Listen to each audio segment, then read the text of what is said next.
being a true leader is a dark art where you know I could be as feminine, loving, whatever you want to call it, relaxed, but then I can blowtorch everybody in 1 second. And that to me is kind of hot. Which is fucking insane. That could be very dangerous. Hi, I'm Dave Tina. And I'm Angie Tina. Welcome to the 10-Year Marriage Podcast. On this podcast, we answer the question, what if your marriage came with a 10-year contract? How would you show up if there was a deadline in your relationship? What would your life look like in the future? And how would you recommit every day? Come with us on this journey as we navigate as partners, entrepreneurs, and parents in this big life we've created. It's 2025. The roles of men and women have evolved so much. But like anything else or everything else, in 2025, there's just overcorrections everywhere. And there's unintended and unintentional consequences of something good. And so today we want to talk about the double-edged sword of feminism and how it has affected our modern day lives. Yeah, this has actually been a topic of ours that we've talked about since we started dating, right? And it was very much like the roles that we were each going to have and take on. And I think it's evolved very drastically from when we first started. And because I've tried and tested out certain things, and I've come a long way on just the whole idea of what I want to do and how the roles I want to take on. But it's interesting because it's always been a topic. And you always kind of said jokingly, like, feminism ruined the world, like, you know, and it was always a joking statement. But in a lot of ways, like you said, there's so many consequences that it comes with that I don't think women were necessarily intended or created to take on as much as we are expected to now. Yeah, I mean, we could take it all the way back, right? So the traditional roles, so much has changed in the last generations from our parents and our grandparents, right? Mm-hmm. And full disclosure, I'm like pro-women. Yeah, and I'm not just three saying daughters that. too. I have three daughters.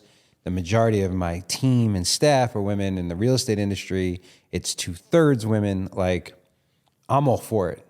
I just think I'm so pro women that the take almost goes full circle of like the point of feminism was equal, which I'm all for. But what happened, and this is I think we're going to get into, is how it became an everything role.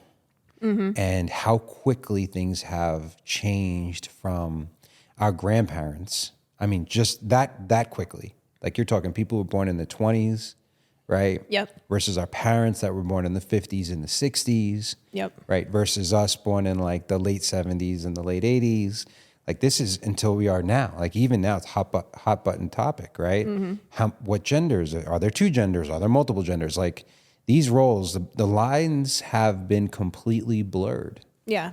And I think if you take it into, and you look at feminism or these roles, and you look at it as energies instead of genders, right? I think it's much easier to digest because, you know, you and I, I disagree with that though. Okay. I know you always go back to masculine and feminine energy, and I get that. That being said, and this is maybe we're jumping right into the fire on this. A woman has the child. Yeah. A woman's body is built differently than a man's. Regardless, you want to start with the true masculine energy is, you know, being able to plant the seed. Yep. And the true feminine energy is the mother. And the nurturer. Yeah. Exactly. Mother Earth, you know, like, so I think I'm with you on that. But I'm going to push back, like, I know you like going back and forth saying you have so much masculine energy and whatnot. Like, that doesn't mean I have feminine energy. Oh, you do have feminine energy. I understand. But like, I'm not really like, I don't know why I'm being defensive about it today. Like it's triggering me. So right here in the moment, it's happening, right? Because you're trying to show up masculine. But you've admitted though before that you've had feminine. 100%. But like, and you're sensitive. That's a feminine quality. Empathetic. Yes, which is ironic the way I look. Yeah. See, that's the duality. You look like you're feminine because you have natural beauty, things like that, but you have a lot of masculine energy. I look like I'm super masculine, but I have that duality. Right here in the moment, this is what happened in the beginning of our marriage. Is right? it happening again? It's always going to happen. Like, because what happens is like, if you show up as an alpha, then we butt heads like rams.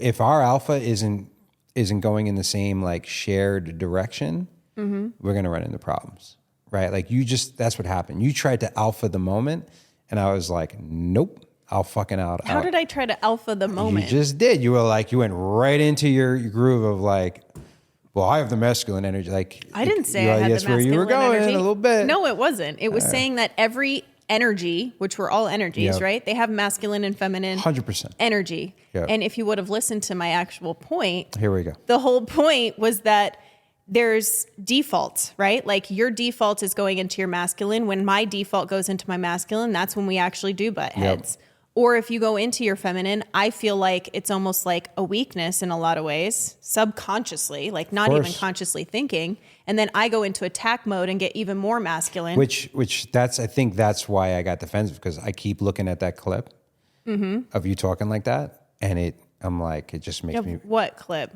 There's a clip from one of the other episodes of you talking about, I go in attack mode with the masculine energy. And it was the first episode. Yeah. Mm-hmm. So this is great. We didn't plan this. This is exactly what is happening in modern day relationships, right? Because women are rising. They are. And it's beautiful. But men are like, I'm out. Yes.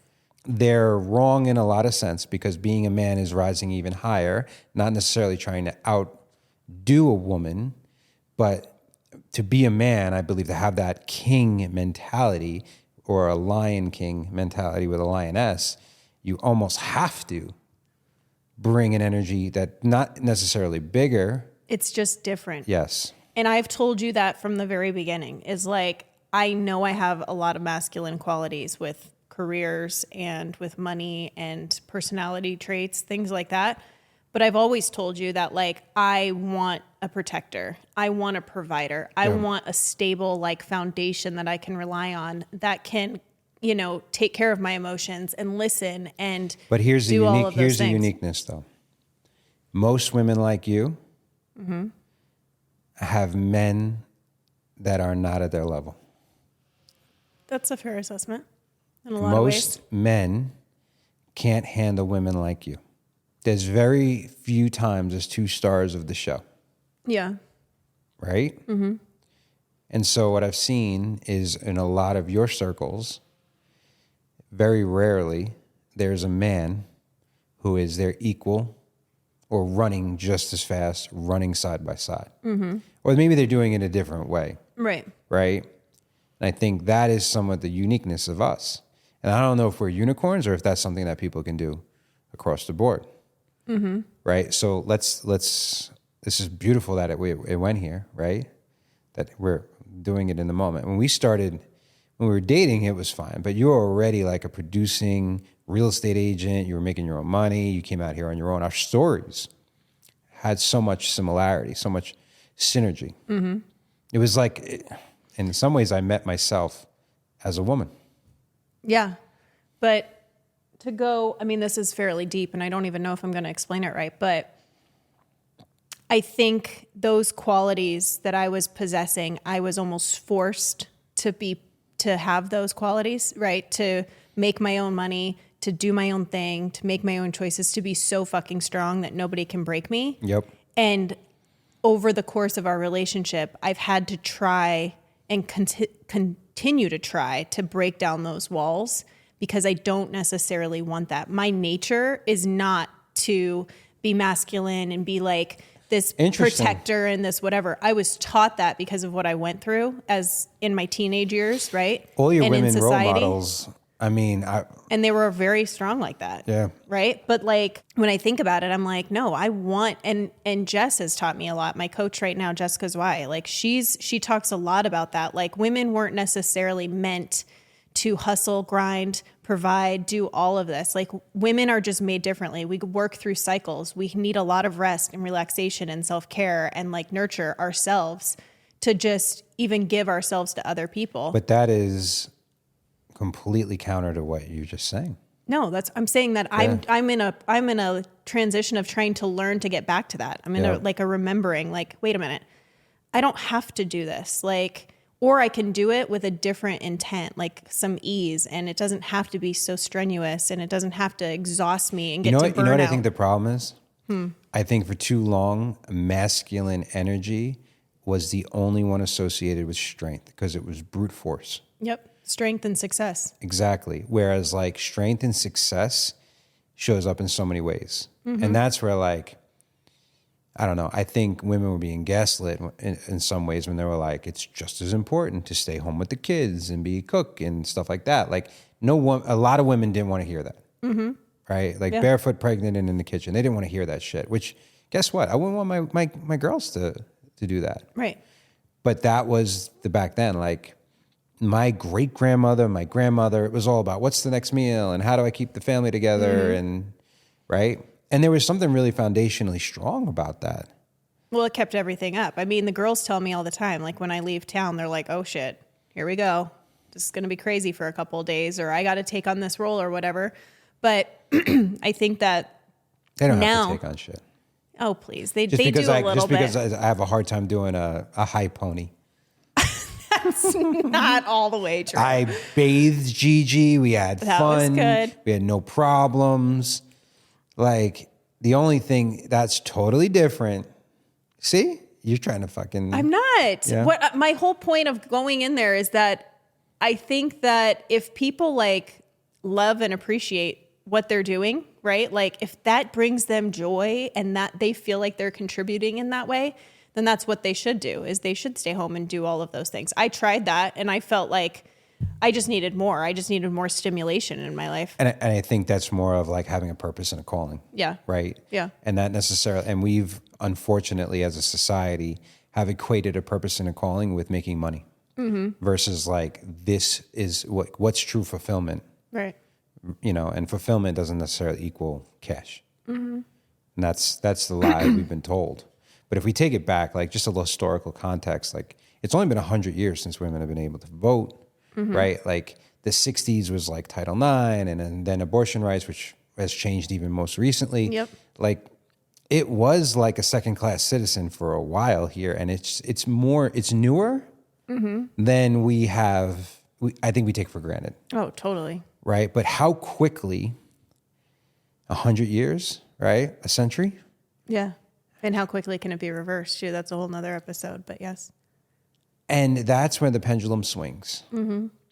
Right? And so I think the lie that women were told was you now have to be great at everything. It's like all the feminine qualities and all the masculine qualities. It's the do it all or the superwoman. That, I think that's a raw deal. That's where I'm like, that's kind of what prompted this episode. Right? Like, you got to make money. You got to be, up for sex. You got to cook in the kitchen. You got to be a mom. Like, there's a lot. I think about there's a couple of reels where it's like the woman has the face mask on and she's walking on a treadmill and she's trying to cook and she's trying to clean and she's throwing the kids something. And it's like, I mean, and that's without even working, right? She's like trying to take care of herself while trying to take care of everybody else. And yet it's like a true rat race. It's never ending. I think even you sometimes get resentment of women that don't work and they feel like they can't get anything done too. Right? That's a capacity game. Right. Right. And so I think a lot of women are running around like, shit, I feel like I'm doing a lot and not doing anything great. There's a lot of shame and a lot of guilt. And then they don't want to rise too high because their husbands or their significant others aren't rising. So now they have to hold emotions for other people. Like, I think that's the trap. And I think a lot of men are like, shit, if they don't need me for anything, if I don't go out there and kill the buffalo and bring home, the money, and they don't need me to have sex and have kids. Like, my coach Garrett always says men essentially just want to be paid and laid. And it's not, what he means by that is like laid is like, that's our version of being seen, being heard, being rewarded, right? Yep. That's like validation. And paid, that's like providing, protecting, right? That is our primal state. Yeah. And you take that away from a man, he's like, what's the point? Yeah. So 100%. And I feel like a lot of women, a lot of my friends even, it's like they are fully capable of living their best lives on their own. They don't need a man for all of that stuff because they've never been shown.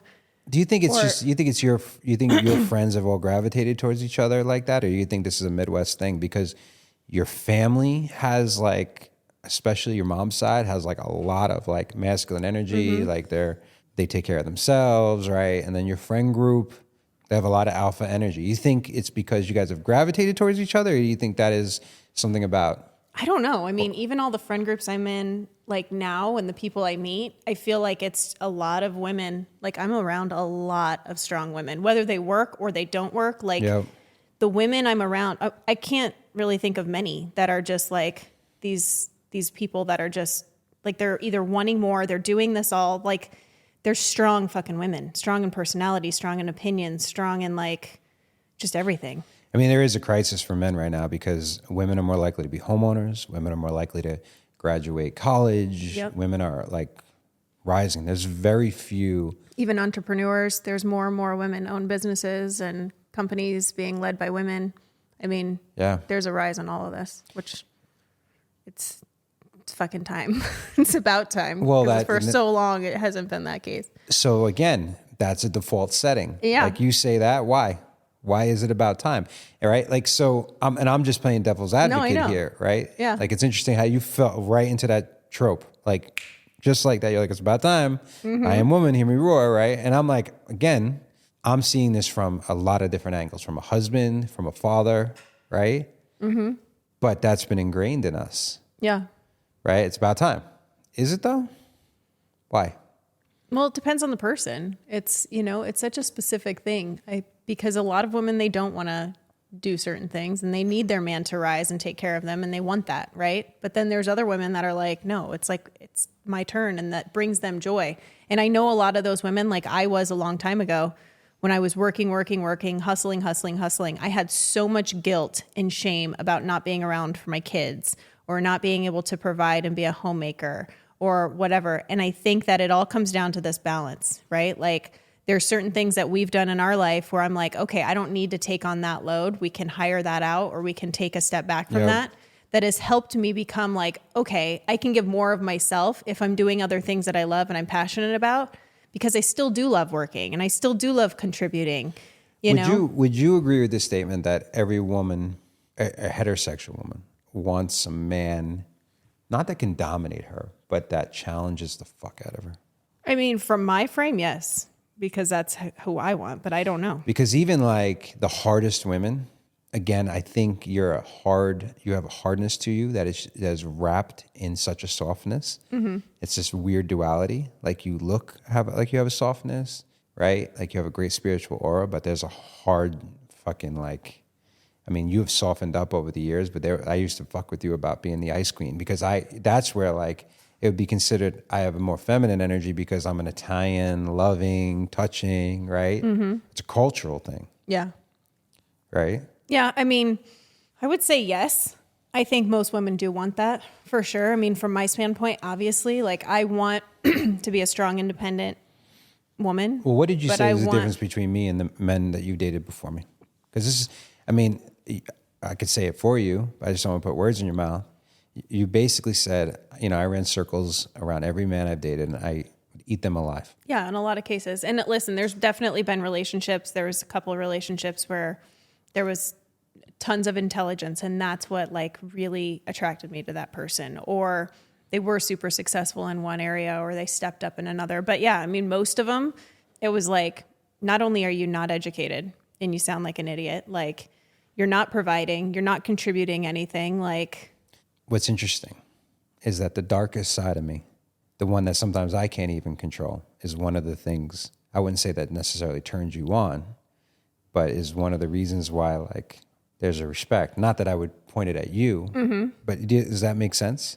Totally. Like there's that dark, like again, one of my coaches saying, a dark warrior part, right? Yeah. Of just reading a book, like being a true leader is a dark art. Like there's that part where I could be as feminine, loving, whatever you want to call it, relaxed, but then I can blowtorch everybody in 1 second. And that to me is kind of hot.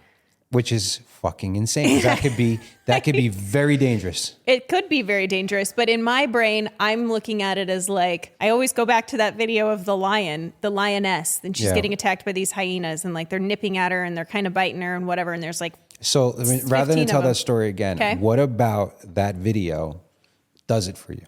Because I just feel like it's like I don't even know how to explain it in words. Because it's a strong lioness, this empowered female. Yeah.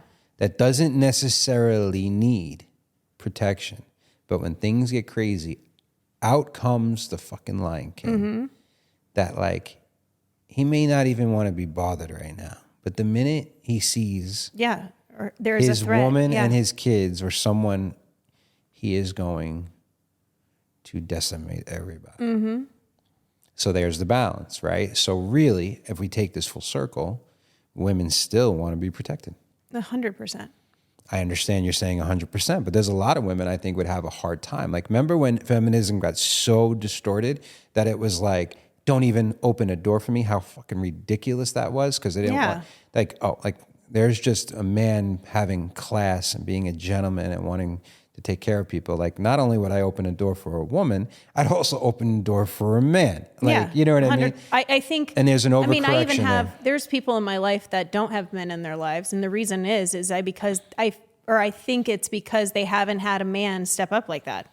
Because if they did, I think that would be an attractive quality. And I think they'd be like, okay, this is like actually something I like.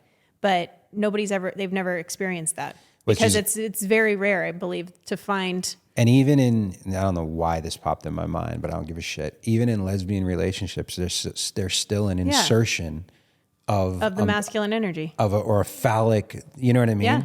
Like there's still like a phallic member inside of this relationship. Well, in all homosexual relationship that's the case. There's a giver and a taker. Exactly. Yeah. There's a masculine and a feminine energy. And I think that's the duality of everything. There's the yin and the yang. And if you don't have that, that's where I think that's where every time we've had issues, let me ask you a weird question. It's because you've gotten into your feminine and I'm in my feminine, or I've gotten into my masculine and you're in your masculine. I think it's most of them are both in our masculine. If you were in a lesbian relationship, would you be the giver or the taker? That's a great question. And I'm really not sure.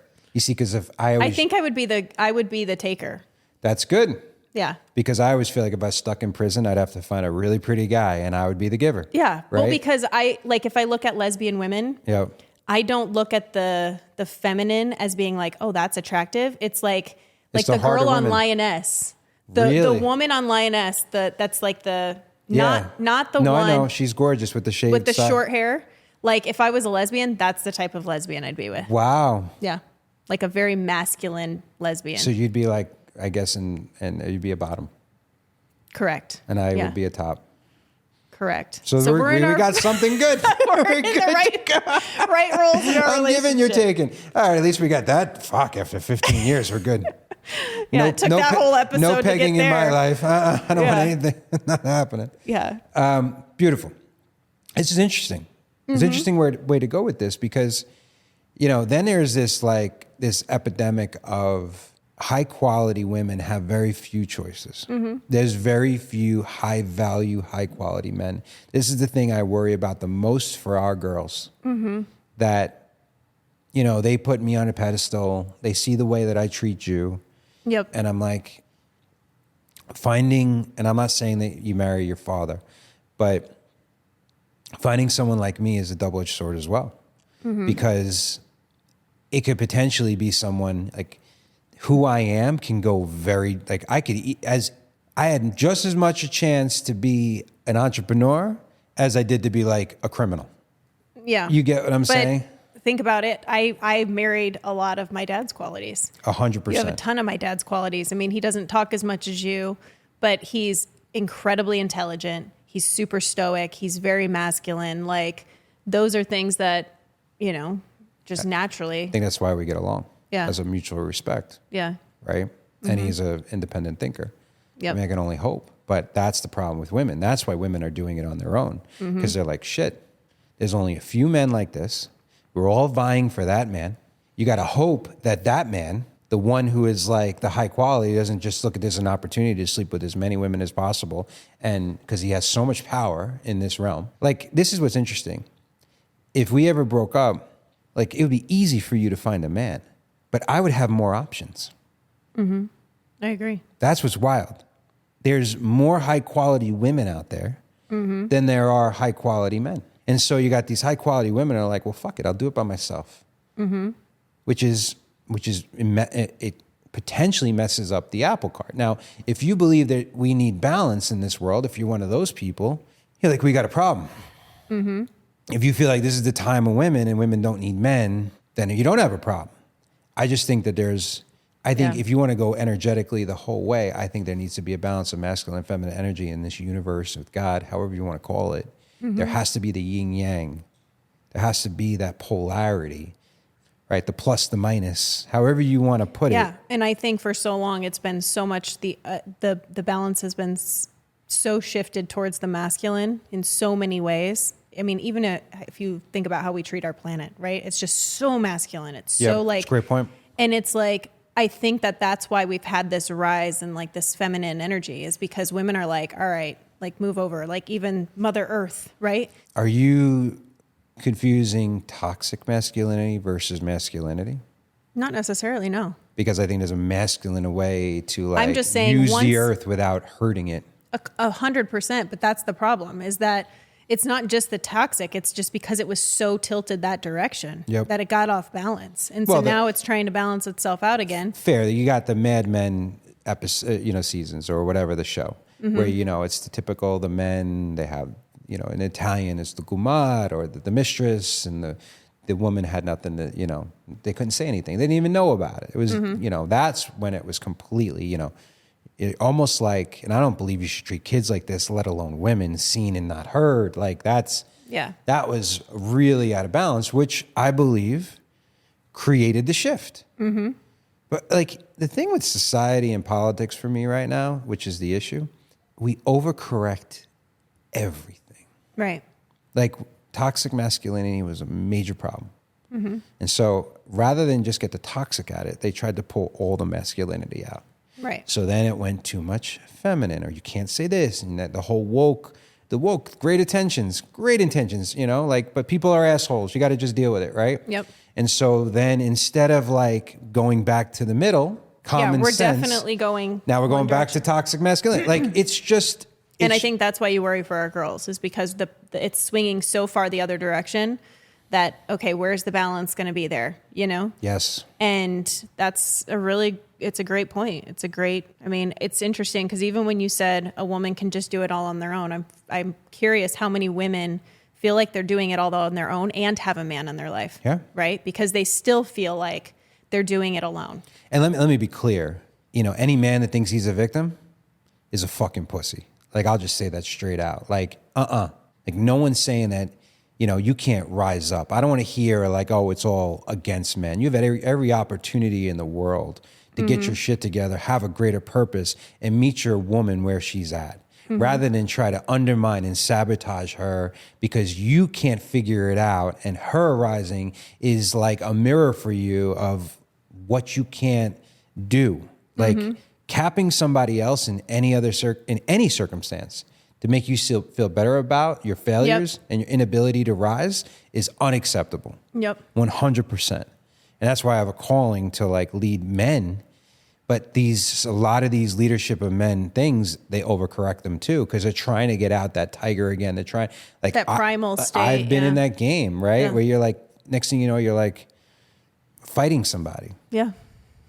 And I'm like, shit, am I the last generation that actually got in the fist fights? Like, thank God I don't have a son. I mean, I joke about this. I'm full disclosure, I wouldn't do this. But I was like, if my son made it to like 10 years old without being punched in the face, I'd cold clock his. No, you know what I mean? I wouldn't. Yeah. But like, I think there's something about being punched in the face, or the feeling of like before you get into a fight where like you almost want to cry because it's so much. Like, I think men need to feel that. I agree. And that's the beauty. And I think hopefully that's where we can find some balance, because as many things as I'm seeing as far as like women getting into their natural, like divine feminism, world, there's a lot of those events that are doing the same for men. and doing it in a way where it's not, they are getting that primal instinct coming out, like the roars and the fights and the fists and the fire that's living within them. Like Sacred Sons is one that we just started following, and they'd have a lot of different things that it's like a lot of different activities. Well, even Warriors and stuff. started out like that, right? That's what attracted me to it. And there's a lot of men's movements, but some of them I think are horrible, right? They go too far. And what I don't want to see is like these women movements going all this way, these men's movements going all this way, and now we have even more of a gap. Yep. Right? Yeah. Like the game is to rise together. Yeah. And I think the best example that I've seen as far as a seminar or an event that we've seen. I know where you're going with this. It's always it's the GOAT. It's the king. He's the GOAT. He is the GOAT. But Tony Robbins. Date with Destiny, Tony Robbins. The day where it was about our relationship, which we actually almost broke up over, but I remember. So you want to set the frame correctly? Like we've been barely married a month. Yeah, we go to Date with Destiny, I think in Palm Springs or something, Palm Springs, right around my birthday. Yep. It was like December 12th. We got married November 6th. And we were on a high. We were like, this is going to be fucking amazing. And Date with Destiny takes you through every relationship. The relationship with yourself, the relationship with your parents. It's 6 to 7 days of 16-hour days. Full with immersion. Very little eating, right? It's on. And we get to the day of like relationships and we're like, we got this. We're newlyweds. Yeah, it's no problem. And then I forgot what we even fought about. Okay, so I don't know what we were fighting. It was just all the things that we were dealing with. He was saying like, I remember he brought somebody up. He was from like Romania or something. I remember this like I do so too. clearly. He was such a wuss. And he was like, oh, that's so interesting. He said, he's like, I love this woman. And Tony was doing Tony things, right? He was like, he's almost tricking him and going, what if you just showed up for this woman and gave her all the love in the world, regardless of how cold she is to you, for a full year, and you just poured her with love, not expecting anything in return. Flowers and this, because the guy had all these stories, right? How she wouldn't have sex with him and how she was cold and that's the culture. And distant. And he was like, and after a year, if she doesn't show up the way you want her to, then at least you could feel like you've done everything you could. And in hindsight, I mean, you're talking 14, 15 years ago, it's almost impossible for him to show up like that without her being completely like blossoming in some way. Like a flower. Yeah. Right. And so what he was saying is like, when you're pissed at each other, don't go the other way. Right. And we did it that night and we were so mad. We packed up our shit. I didn't pack up my shit. We were packing up our stuff to leave. I took the suitcase and threw it against the wall. Threw the huge suitcase against the side of the wall of the hotel. And then we went to bed because it was like 1 a.m. And we were like, all right, well, we can't leave now. And then the next day we got through it. Didn't we have like crazy sex that night or the night after? The night after, because now we did what he said. Okay, so that day was, I mean, it's such a beautiful experience. It like gives me chills thinking about it. But he had the men stand up and all the women are sitting down, and he has the men stand up and they go through this whole exercise and they're like warrior, primal screaming. He's got like Braveheart and Gladiator music it's so on. Fucking wild. And he's like, I got chills too. It's like you could run through a fucking wall. Yeah. And it was wild. It was wild. And then the women stand up and Sage comes on and it's very feminine and it's which is something I hadn't experienced, that type of experience. It was almost like women having orgasms. Oh my God. Moment. So all the women stand up and we're just dancing and the lights are down and we're like, and we're not even together. We're completely apart of like thousands of people. And I'm like, we're just dancing by these strangers and our eyes are closed and we're feeling the music. And it was so powerful to step into that feminine power and even hear the masculine power. I'm pretty sure with the people that he did the example with, once he had the guy scream, you could almost see her face change. And she was like, there's my man. Yep. Like, where the fuck was he? Yep. You know what I mean? Yes, because he found some fucking cojones. He found and now his she's balls, like, okay. And she took them. Yep. Like, it's wild. You know, it reminds me of, you know what I think is the healthiest relationship? I know you haven't watched the movie a lot, but Neo and Trinity. Is that The Matrix? Yeah, Trinity. And like, I didn't even think about this recently. Neo is just words scrambled for the one. Mm-hmm. Trinity is the divine Trinity. And she's so strong and so feminine. That is actually like, that to me is like a great avatar of what it could be. But Neo's the one. And Trinity is like, encompasses all three parts. It is this like equal but different. And it really requires both people rising, right? And so it's this thing we call in our relationship where one is outgrowing the other. Are you going to like just give up? Or are you going to rise with that person? And I think that's what the problem with feminism now. Women are very confused because if they're not working, they have guilt about not working. Yeah. If they're not taking care of their kids, they have guilt about not taking their kids. Yeah. Or if they're working, they have guilt about not taking care of their kids. Well, look about this, right? So you talked about when you first started dating. I think this was me being ahead of my time. When we had that conversation, you were like, I don't want to stay home with the kids. I don't want to cook and clean. And I'm like, well, we got to make enough money to get someone to do it. Because you ain't doing it either. I'm not fucking doing it either. Yeah. And some men would have been like, I can do it. Right. And I don't want to make a gross generalization here. I think if the man takes on too much of the feminine roles, then eventually the woman will resent the fuck out of him and never want to have sex with him again. I feel like that's a fair statement. Like, you got to take that feminine role and turn it into a masculine way. You better, like, I always joke, like, if I was a stay-at-home dad, I'd be doing videos on how to be the best fucking stay-at-home dad. Yeah. I'd be ripped to shreds and I'd be banging my Like, wife. it's- Like Yeah. a stay-at-home dad never banged his wife. You know what I mean? Yeah. Like No, totally. I agree with you. Because if it was our roles, I mean, for me personally, if that was the case, I wouldn't find it attractive that you were just doing that. I don't think You know any what I woman mean? does. I just don't. And I don't think any man finds his wife attractive if she doesn't have purpose. A man that wants his wife not to rise means that he is so insecure that he can't handle anyone around him. That is a weak man. I want a woman that will run with me. Yep. That's why we worked out so well. Right? I can't, if it's boring, my dick won't even get hard if the woman is like no purpose, no life, no anything. And it's not even money. Yeah. I just want someone that are excited about something. Yeah. That's why even though I'm not a big drinker, when people are drunk around me, it's almost like they're like letting their true selves out and I get interested. Yeah, totally. Right? Because they're repressing it so much. I think that's the game. Everybody is like push down, push down, push down. If you want to repress somebody else, you're repressing yourself because you're capping yourself because you're limiting the growth of not only yourself, but you're limiting the growth of the relationships and the things around you, which is in essence limiting you. And I think that's why that's why feminism was needed so much because you needed this coming out party for women. Yeah. But some men forgot to fucking rise with them. Yeah. They're going to have to step up even more so now. And women need to stop weaponizing it too, though. They need to realize, though, that they need the men. They need to help. And I think that that's where the balance comes, right? Is like, even in our relationship, I've found that I feel like I can produce more. I can give more of myself. I can be more of myself. I feel better. I feel more connected to you if I can find balance in my feminine and my masculine, right?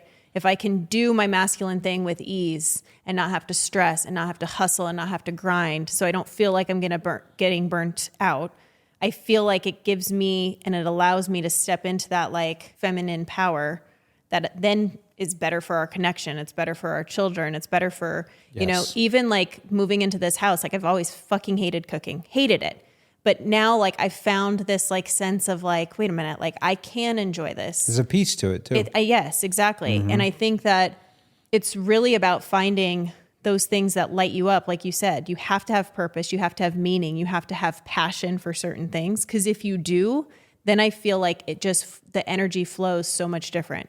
And it works with both masculine and feminine, right? Like when you're working and when you're coaching, that's very masculine. Yep. But that's when I'm most attracted to you. Yep. I'm like, holy shit, I am this guy definitely is like in my living in most his masculine state. Yeah. When I'm in that. Exactly. Because I'm in my natural state. There's no apology. There's no permission needed. And Whatever's it's all coming, truth. And it's sometimes the hard truth, but it's like, it's fucking I even beautiful. feel like I'm in it right now. I noticed some of the things I said. I was like, don't care. Yeah.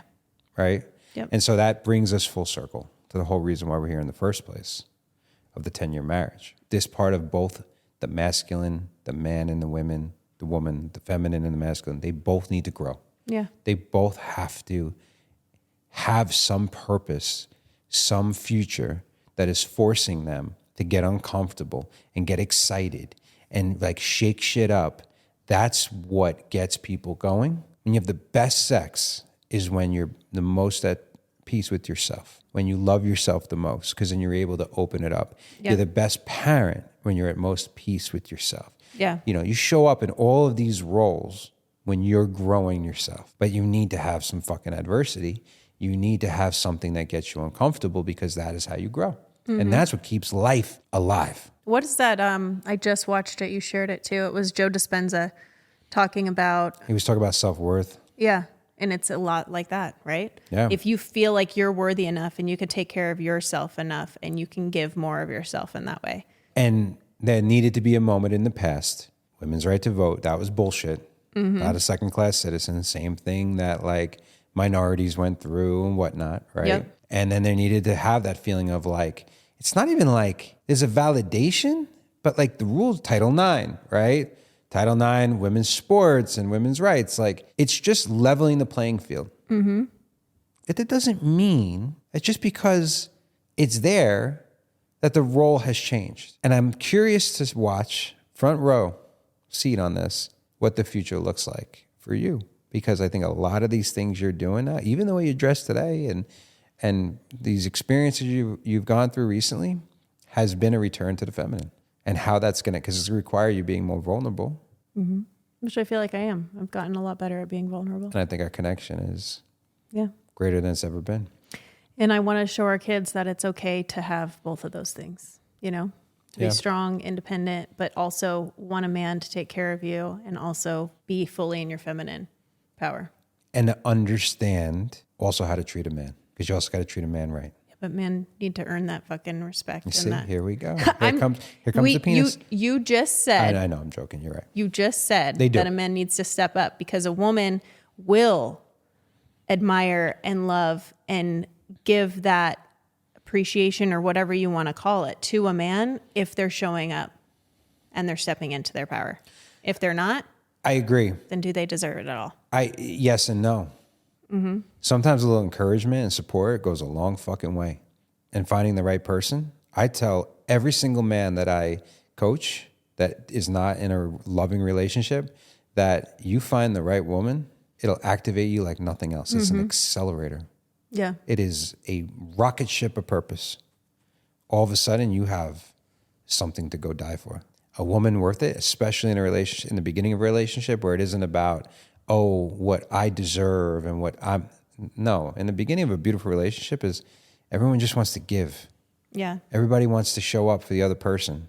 It's support. It's love. That's why it's called dating, right? Like everyone's bringing their best foot forward and they're giving people the benefit of the doubt. Like that is a way to really like open somebody up. But you're right. They do have to earn it.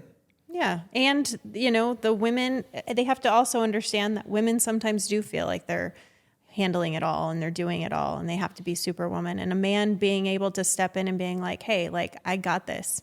Like sometimes women just need to hear those things. And it's been for a long time. Like you just recently said something that I was like, wow, like that made me feel like I could really let go a little bit because you're verbalizing it and you're communicating that. Like for a long time you didn't. And so I felt like I even had to hustle more and work more or do more. And you're like, babe, like I got it. Like whatever I got to do, like I'm going to take care of it, you know?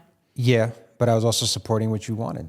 I mean, we got comfortable in you being the head of one of the things we do. And it being really beneficial to both of us. But like in the beginning, these weren't our goals. You kept moving the goalposts. So I think communication is a very, very important thing. I mean, look, here we are, 15 years later, still figuring it out. And I think that's what people see in the possibility of the contract, the 10-year contract, is because instead of somebody feeling like they have to give it their all and they have to do it all, they could be like, all right, this person's willing to contribute and step up here. So I think that there's beauty about that. I guess at the end of the day, to truly have it all, you have to have a man and a woman with a ton of purpose.